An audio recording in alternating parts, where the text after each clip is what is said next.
What's up, you guys? Here we are for another awesome episode of the SnapRefund Podcast. Today we have a very special guest. So in this episode, we're going to sit down with Sebastian Lawrence, or Seb, as we call him, the co-founder and CEO of Rockhopper Inc., also known as Rockhopper, a company focused on reimagining verification and accuracy in financial document workflows.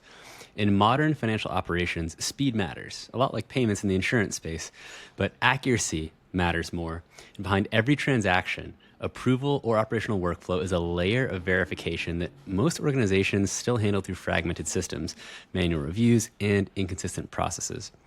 As companies scale, those inefficiencies compound in operational risk, customer friction, and of course, costly delays. Rockhopper is tackling a foundational infrastructure problem: how organizations create trust in financial workflows at scale by improving verification, streamlining documentation, and designing systems built for reliability. The company is helping teams move faster without sacrificing confidence. Major note. This convo is going to explore what it takes to build operational infrastructure from the ground up, lessons learned with scaling tech teams, and how founders can navigate the tension between speed, precision, and execution while building high-growth companies. So everyone today, please join me in welcoming Seb Lawrence, co-founder and CEO of Rockhopper. Hey, Anis, Cody, nice to see you too. It's always a pleasure. A little note from founder to founder. Seb went through Techstars Boulder at the same time as SnapRefund back in 2023. So me, Anis, and Seb go way back. It's a pleasure to see you growing and shining, man.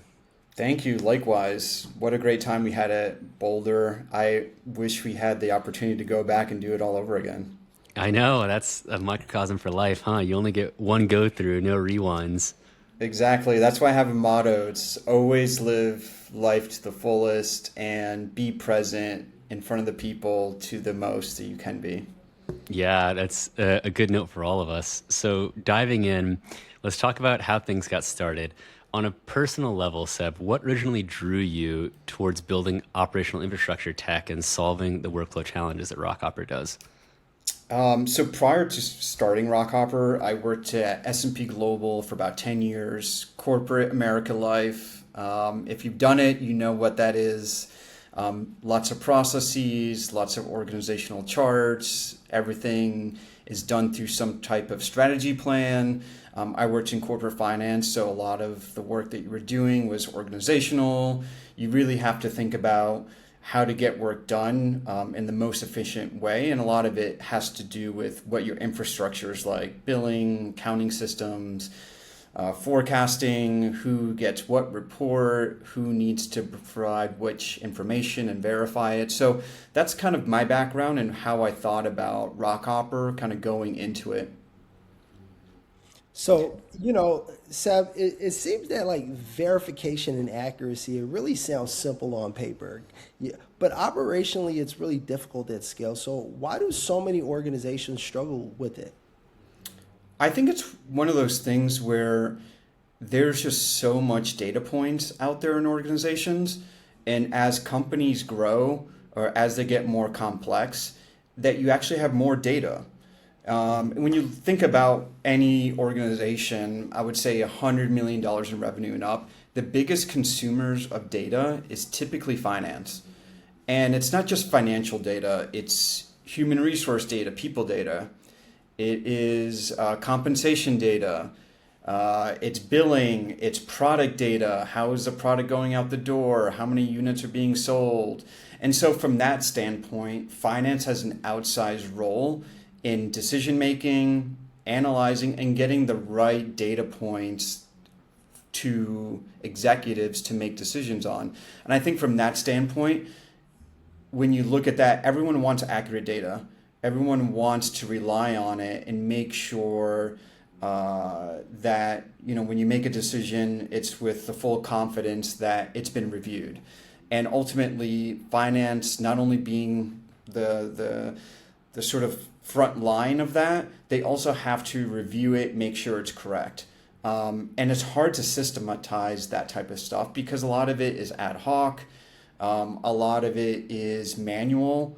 And there's sometimes just no way around it. There's just a lot of churning of reports, of data points, of emails that get sent out. And a lot of it does go through 1 or 2 layers of, your manager reviewing it, but there's no systematic way of doing it. And I think that's where Rockhopper really want to step up and step into that space. So without going too far down the path of some of the core problems that you've seen within these systems, in your own words, how would you define what Rockhopper helps do for the customers that it serves? I would think about it this way. We provide transparency and trust to your key spreadsheet documents. We're moving into PowerPoint as well, but the idea is just trust and confidence that the report that you send to a CFO has had a second set of eyes placed on it. And that's kind of how we see Rockhopper, as a second set of eyes. It doesn't matter what technology you use to get to that point and get to that value, in my mind, because it can be different sets of technology getting to you to that. But the value is really, hey, we have a second set of eyes, and you can feel confident that not only you went past the lens in your face, in your manager's sort of view, but another system has gone through and done essentially a second pass on it. Yeah, well, one of the things you talk about trust, right? That's been one of the things that we've been trying to build as we've been going on this journey, is really gaining the trust of our customers. But trust means so many different things in so many different spaces. What does trust mean operationally inside a technology company like Rockhopper, and what you guys do for your clients?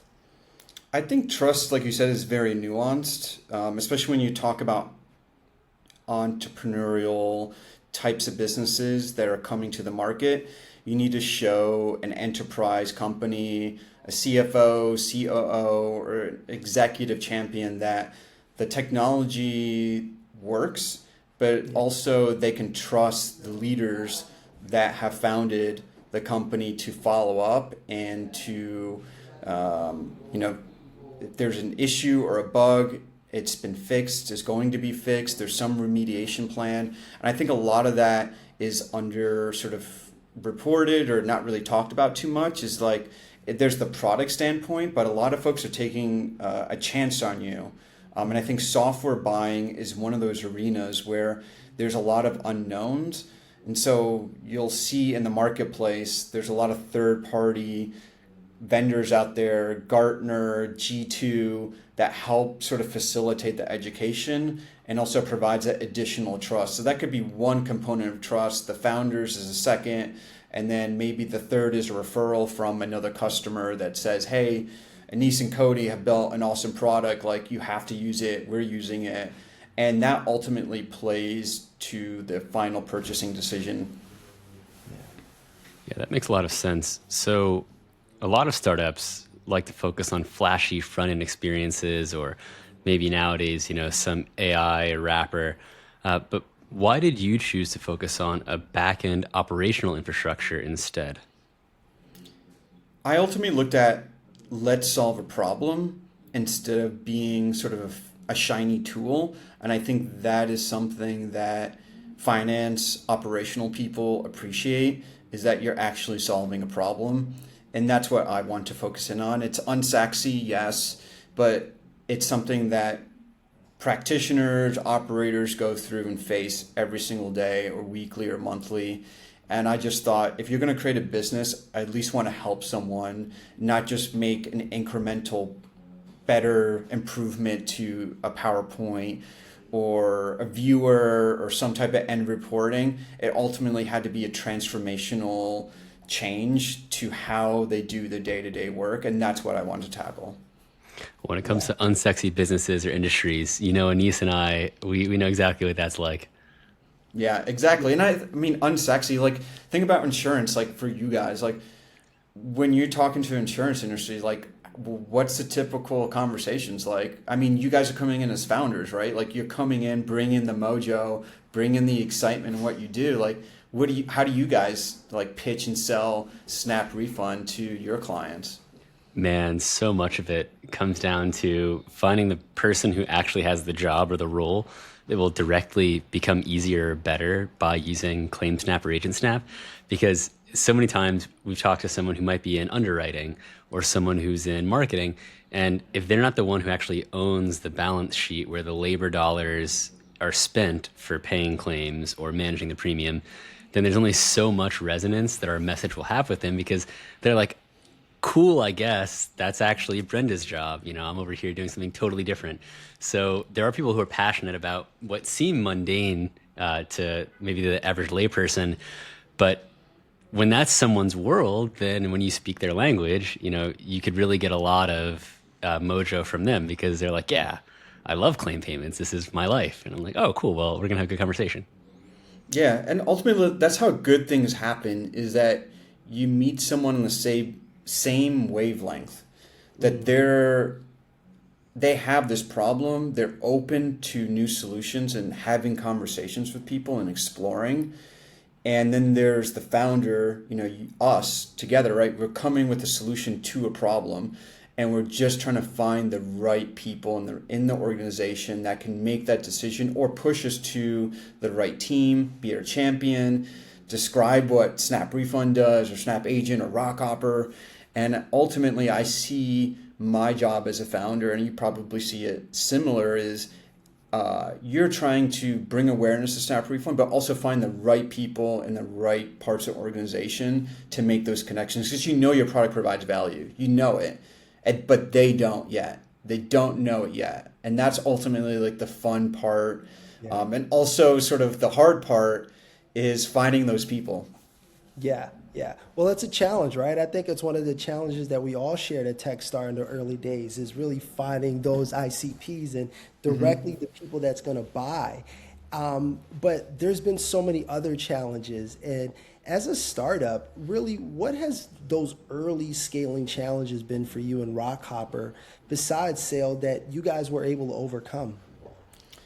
The other challenges, I think, scaling a company is sometimes you don't know when you're ready for game time. And what I mean by that is, depending on the type of customer you have, their expectations might be different from where you're currently at. And I think that's something that David and I, my co-founder, shout out to him, is we just didn't understand, more or less, like if we're selling to enterprise, oh yeah, we needed security and SOC 2 Type 2 compliance. And if no one knows what that is, that's another trust factor, essentially auditing your product and putting a stamp of approval from an independent party that, okay, SnapRefund, SnapAgent, or Rockhopper is okay to sell enterprises. And that just makes the burden of selling into these enterprises lower. And ultimately, there's other things that are difficult in scaling a company. Like obviously the product, the performance was another one. I can tell you we deal with spreadsheet documents, financial documents are huge. So the more data that's in them, it slows down our system. So the other thing that we need to do is like all this back end performance improvements. And that not only affects like the front end, but it affects the back end and like all the other different systems that rely on that. So there's a lot of things that I think when you first start out, you're not really thinking about. You're just sort of like, okay, 0 to 1, I need to build an MVP. Okay, then it's like a V1, then it's a beta, then it's, V2, V3, V4, and you're always sort of going through these iterations where your product is maturing and maturing. And I look back 2 years from now and I'm like, wow, like our product is so different and more robust than I could even imagine. And I think a lot of that has to do with just going back, getting feedback from your customer. So what were you doing before you started Rockhopper? What did your earlier career look like? What in my earlier career? I mentioned the 10 years working at S&P. I worked in finance, corporate finance, so think about sort of executives making decisions on a multi-billion-dollar business. I worked in a division where they did the S&P 500, Dow Jones indices, so we sold ETF products. So my major job there was just making executives feel comfortable about acquisitions, divestitures in certain areas, If we're going to hire 500 people in offshore, what would that look like? And so a lot of my job over the 10 years was really just building partnerships across the different business units that S&P had. I made a lot of great relationships there. And prior to that, I worked in public finance and government. So I did that for 2 years. So a lot of municipal bonds, budgeting, things like that. And I think that gave me a different perspective as well, that I think there's a lot of opportunity for software to be not only in the enterprise space, but also think about like public domain as well. Like a lot of people doing a lot of manual work, a lot of the same problems that private industry has, public industry or public institutions also have. And so there's always some type of parallel to each. And so through my career, I've taken a lot of, what I did in public government life. I leverage that going into S&P for private. And now doing founder life, I take a lot of that understanding what a publicly traded CFO might think. I've worked at that company. Like I kind of know what he cares about, or at least I think I know what he cares about. And I can go into those conversations being like, hey, Mr. CFO, Mrs. CFO, I know you have these 5 problems. Like I'd like to tackle these 2 with you if you have 30 minutes. What do you think about that? And that typically is a great conversation because that's their bread and butter. That's what they're thinking about at night before they go to bed. That's probably one of those 5 things is, the things they're trying to figure out, in their year. So yeah, hopefully that kind of highlights a little bit what I'm thinking about. But I think my experience really led towards like me founding Rockhopper with David today. Well, first shout out to David because, your co-founder, he's a great guy. And I love the work that you guys have really put into Rockhopper and what you guys have been able to do. Getting that experience that you had 10 years at S&P Global, you've actually been able to see from the front line what a successful company looks like, right? Really see it from when you first hear about it to where it's at, when it starts reaching market caps that you never could imagine. Talk to me a little bit about what you've noticed that separates those companies that scale operationally from the ones that really struggle under growth. I think some of the ones that we've bought operationally, if you're thinking about what makes them tick, it's like obviously they bring in like great revenue. So they have a great sales team. They have a great pricing around their data. S&P mostly bought data-related companies. They're a benchmark company. They sell data. They provide it to hedge funds and banks and things like that.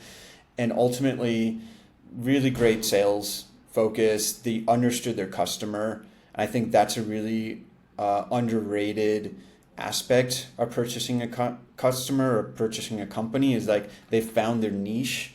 And S&P was really good at nip and tuck acquisitions. And typically what that means is that they understood their gaps within the organization. So say they have all these different data points and segments, and they knew they were missing certain data points from like a commodities or oil benchmark, and they knew the players, and so they would just purchase that specific benchmark or data point and just fold it into S&P. And obviously it has a great brand reputation.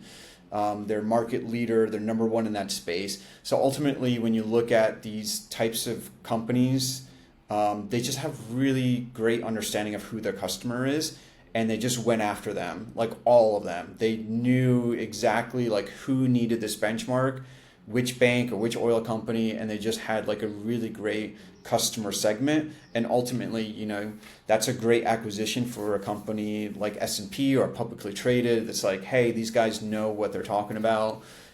They have like a really tight team that is maintaining this benchmark. They have a great sales team. And I think customer service, I think that's another part that is, I remember talking to the head of customer service at this AlphaSense, which is a company that S&P bought.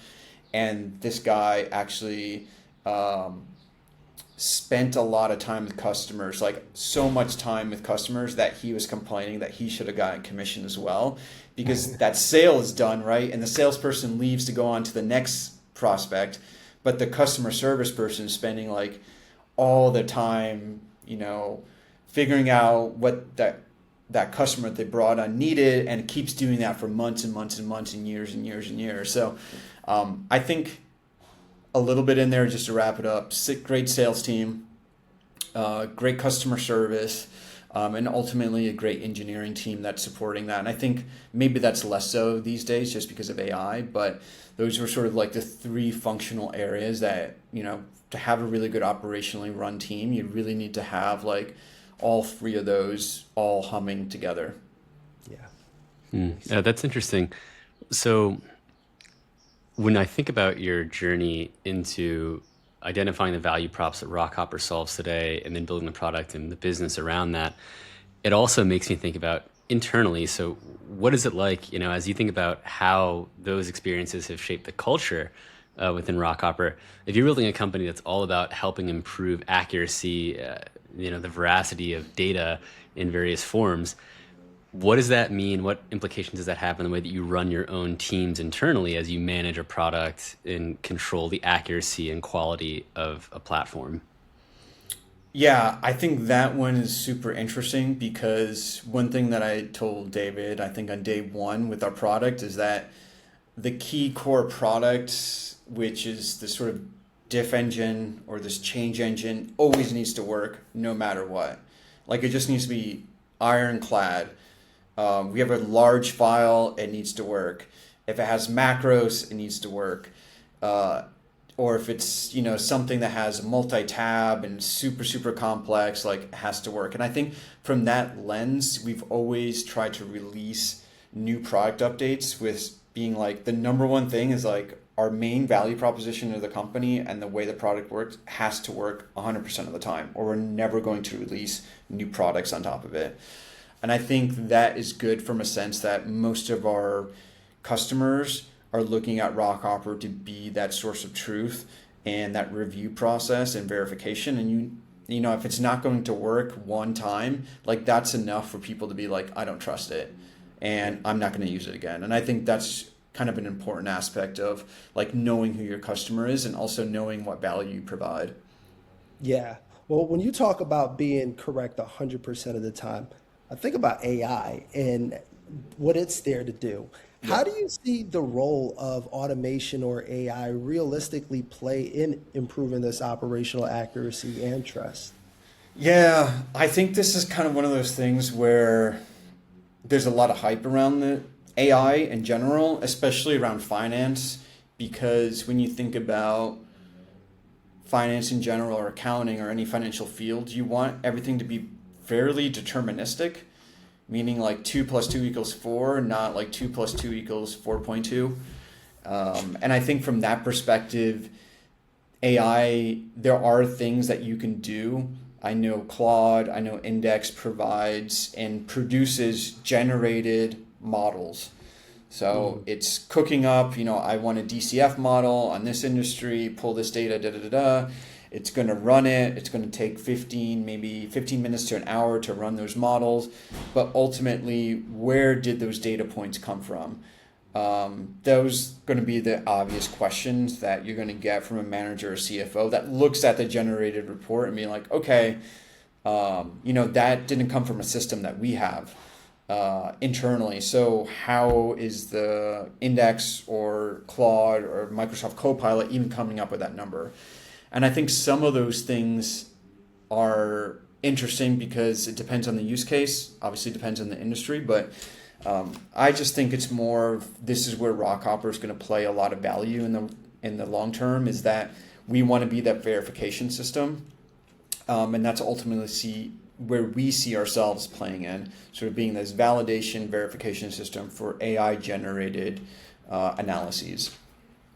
Do you think there's at all a gap in the average company's understanding of technology and their trust of it with these new technologies? Do you think they're pretty spot on in general? What are you seeing in the market there? I think we're seeing, what I'm seeing and talking to CFOs is that a lot of this technology has only come out in the past 3 to 6 months, especially Claude. I think it's created this idea that the Excel workbook is going to be a place where AI agents are going to be running wild, and they see so much opportunity. So I think the one thing I can 100% say is that most CFOs, financial leaders, see opportunity. The second thing I would say is that they are all exploring what it means to use this technology and seeing the capabilities. I don't think most of them don't understand how far you can take it, or like how much you can rely on it, or how much you can trust it. It's all being explored in real time as we speak today. Like, people are using it. They're telling me, like, we're going all in. We're going to try to automate certain things. There's a lot of marketing around it saying, like, you know, Claude could close your books. We could do this. We could do that. And I think we need to wait and see. That's a lot of the conversation that I have is like, hey, we're going to pilot for the next 3 months, and we're going to see like what we can do with it. Some folks are using it full bore, like creating all the generative analyses with it. I've talked to people that just use it as sort of a sidekick and say, selects themselves and say, hey, does this make sense to you? So there's all these variations of use cases, how people are using it, adoptability. And so I think I would say judgment 100% is not there yet. I think there still needs to be a lot of judgment from the end user to say, okay, this looks good or this doesn't look good. And that's ultimately that's kind of like where the rubber meets the road. It's like, you really have to understand, like, did the analysis that this produced, is it 100% or is it like 90% and I need to do the rest of the 10? So I don't know where it'll go, but ultimately I think there's opportunity there for a lot of folks to take advantage of it. Yeah, we're in some really interesting times, and what we're seeing is more founders, more startups popping up out the place because of this technology, right? It's allowing people to have access to doing things that they probably weren't able to do in the past. So for those founders that's building infrastructure or software or operational technology companies, what advice would you give them on this side of their journey? This is super interesting. I think the first thing I would ask is, are you technical? Are you non-technical? Because if you're non-technical like me, when I was first building Rockhopper, before I found David as my CTO, I was learning how to code. We didn't even have like Claude, Cowork or Lovable or anything like that to produce anything. Now you could just vibe code it over a weekend and come up with an MVP. And I've heard of founders actually taking a Lovable app, like, everyone should listen to this, like literally building something over the weekend and getting a pilot with a sizable company based off a Lovable app. Like, that tells you something that, to your point, Anise, there's founders just cropping up all over the place building products because you can. The barrier of entry is like almost zero. Mm-hmm. Yeah, it's interesting because when everyone can build everything, the focus on distribution becomes even more of a differentiator than before. Yep. And I think it's such an interesting shift. Anise and I have been building this business now for a few years before the AI boom, in the past like 2 or 3 years it took place. So there were early days, I remember, when we had different challenges in finding the right engineering team and making sure that we had everyone on deck that we needed in a way that was also lean enough to still stay minimal, because like you don't want to bloat your team too much before you have the revenue and the growth to keep you on the sweet spot curve that you want to be on. And now it's such a different ballpark entirely. I mean, even myself as an engineer, I look at the marketplace and it's like, man, it's harder than ever to differentiate yourself purely on coding or software skill set unless you're at a level where you're like, a PhD level person who can actually like advance the technology that's making the average person able to vibe code. So it's a completely different paradigm. And I think that shift is going to continue and have some very interesting implications for the economy. And we're already seeing that now. As I look at the founder journey, I'm curious, Seb, from your own lens, what, if anything, has surprised you about the founder journey so far?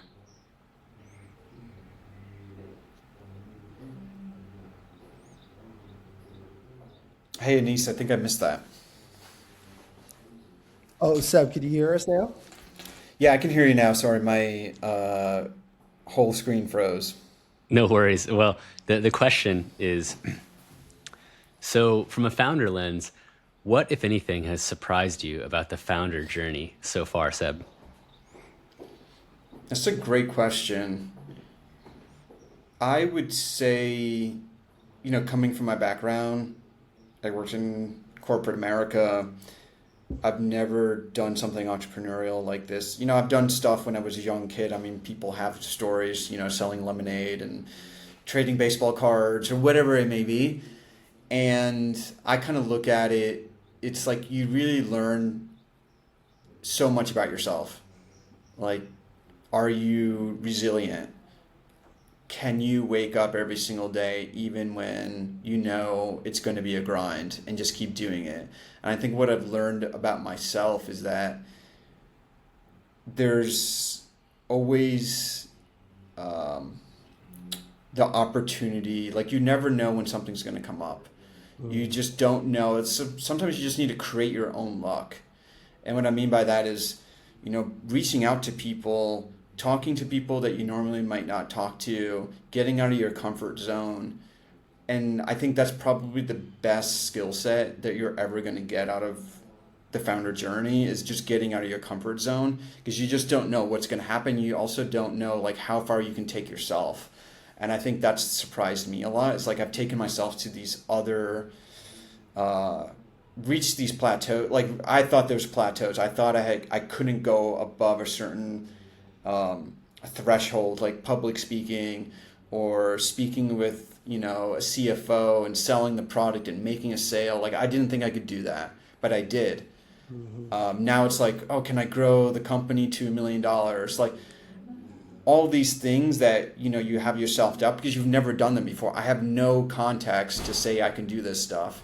The only thing I can look at is like, oh, I know a founder, maybe they could do it. Or I see that what they did, like, let me learn what they did. Let me read a book. Let me talk to them. Let me watch this podcast.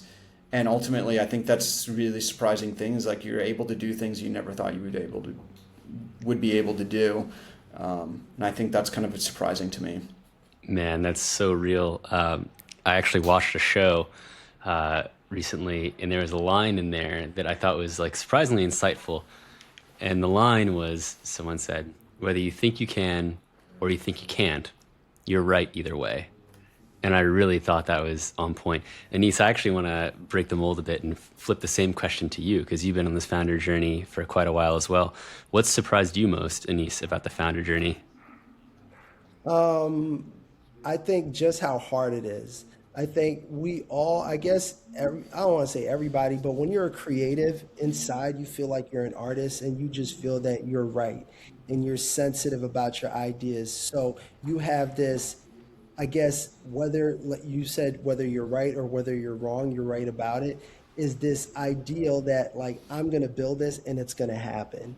And I'm going to get that $1 million in the first year and everybody's going to use it. And the whole reality of actually building it and nobody will come has been like the most surprising part of the journey, because when you grow up, they always teach you like, oh, you can be whatever you want to be. You just got to try and you just got to keep pushing. And they tell you all these things that you're like, okay, I'm going to try. I'm going to keep pushing. And it doesn't happen.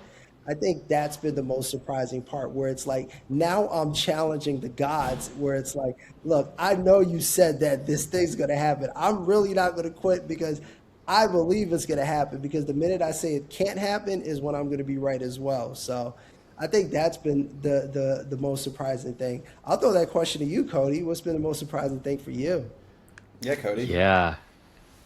For me, I think it's the just personal impact of entrepreneurship. And that goes both ways. Like there's positives, negatives, and everything in between. But I think most of what I've experienced are some of the hard parts. In recent years of my life, I've really gone through a lot. Like seeing people I love, get sick, missing certain opportunities to go take a trip with someone, or how it's impacted different romantic relationships in my life. I realized the real cost of entrepreneurship can go so far beyond yourself that it's no wonder why it's so hard for most people to even consider doing it, because it causes you to really test how much you're willing to sacrifice in every aspect of your life. And I don't think I really knew that, as intimately as I know that now, when I was earlier in my career, earlier in my life. And now I just turned 33 2 months ago. And I realize, and I look at my life and like the arc that it's gone through, and I can start to understand the patterns now of like, yeah, the sacrifices that have come with this are so much beyond just the surface level things that everyone thinks about. Yeah. No, most people, I think when they think about doing things entrepreneurial, they never really think about the people around them and how it's going to impact them. I feel like I'm so lucky to have, met my wife at business school. She was doing something entrepreneurial as well. And I just can't imagine doing this without her. As much as I say David is my, my spouse, my second wife, whatever, I'm married to him. My real wife, that support at home when you shut your laptop down and you go to bed and you're like thinking about, the day-to-day, what's important about you. Like, she supports you, he supports you. And I think that's the most important thing. When you do something entrepreneurial, like, you have your team behind you, whether it's your family, your best friend, folks that understand, the journey, or they may not understand it, but they understand it's important to you. And so they give you space and they give you some support when you need it, when you ask for it. And I think that's really important. Man, that's so important. That's everything. And I look at you and Denise, and it makes me so proud, because you actually told me that, Seb, when you and I were chilling in Manhattan a little while ago, and you just said like, yeah, I wouldn't be able to do what I do without my wife. And like, I'm so grateful for her, because that support is what props you up and makes it possible for you to do what you're doing. I look at Denise, and it's the same way, and I'm so excited and happy for him. He's going to be getting married himself soon. And I look nice. at him, Congrats, Anise. Yeah, thank you. It's going to be exciting. Oh, yeah. I look at him and his partner, and I just see so much beauty in that, and it really inspires me. So I appreciate both of you giving me something to look up to, truly. Yeah. No, I think, yeah, no, absolutely. Absolutely. You were going to say that? No, I was just going to say that, the other things about sacrifice, and maybe give a little bit more airtime on this, is that I've said no to a lot of things as well. So the thing, as much as you have support from, your spouse or your significant other, is that unfortunately in the entrepreneurial journey, your time is probably the most important thing, outside of cash burn and managing like your cash and what you're spending it on. And I know I've said no to a lot of things. And sometimes it's been tough, for sure, to be like, hey, sorry, I can't come on this vacation this year with like my boys. I really love to go. It's something that I've always look forward to, because it's a once a year thing. But I know that taking a week off and spending a lot of money going on this trip is like, I just can't do it, and that's a sacrifice I need to make. And that's unfortunately something that I didn't fully understand either when I first got in, is that like, you really do need to spend a lot of time. And even when I'm on vacation, I'm still thinking about Rockhopper, which is kind of crazy. I'm like still thinking about problems. Yeah. Well, I think that's the beauty of being an entrepreneur and having your own business, right? Is that ownership, is the feeling of investing, having purpose in what you do. And, that having your own company, it provides you with that. All of us have a different way that we look at success. Yep. What does success look like for you in Rockhopper? That's a great question. I've gone back and forth on this quite a bit. I think I talked to David about this too, and I think, getting on the same page about this is really important.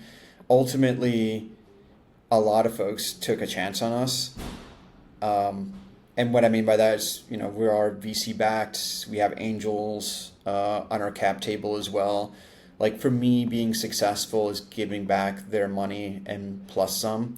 Hopefully, a lot more than they gave to us. And that's my sort of first priority when I think about success. I I think the other one, maybe secondary one, is that living an entrepreneurial life and just being part of the journey and enjoying it. And because I'm part of this journey, I think being successful also is just enjoying being on the journey itself, working with David, working with other colleagues, meeting new customers, understanding their pain points, solving an actual problem. To me, I think that's great. And then also you create your own schedule. I think that's the other thing too. It's like you're working when you want to work. Sometimes I'm working really late. Sometimes I wake up later in the day because I worked late, or sometimes I just need a personal day because I worked all over the weekend. And I think, in a structured corporate America environment, you're probably not going to get that. And I always kind of said that was maybe the Achilles heel of working in such a 9 to 5 or 9 to 6 type of environment, is that you're not actually getting the most productive hours out of the day of your people. You're probably getting 80%, 70% of them, because they're not working in their optimal time, because every person's different. Yeah, well said. So as you look ahead now for Rockhopper over the next few quarters or few years, what's next? When I look at the next quarters, it would be our launch of AI features around validation and verification. And this really has to do with more financial workflows of reconciling numbers to data sources that companies have internally. So think about ERP or a billing system, how that connects and verifies with your model that you've built out or your team's built out in Claude. We can verify it for you. And I think that's super exciting for us, and we're rolling that out over the next quarter or two. I think over the next couple of years, what we're super excited about is moving into all financial document spaces. So PowerPoint, spreadsheets, becoming this layer of review and risk across the enterprise.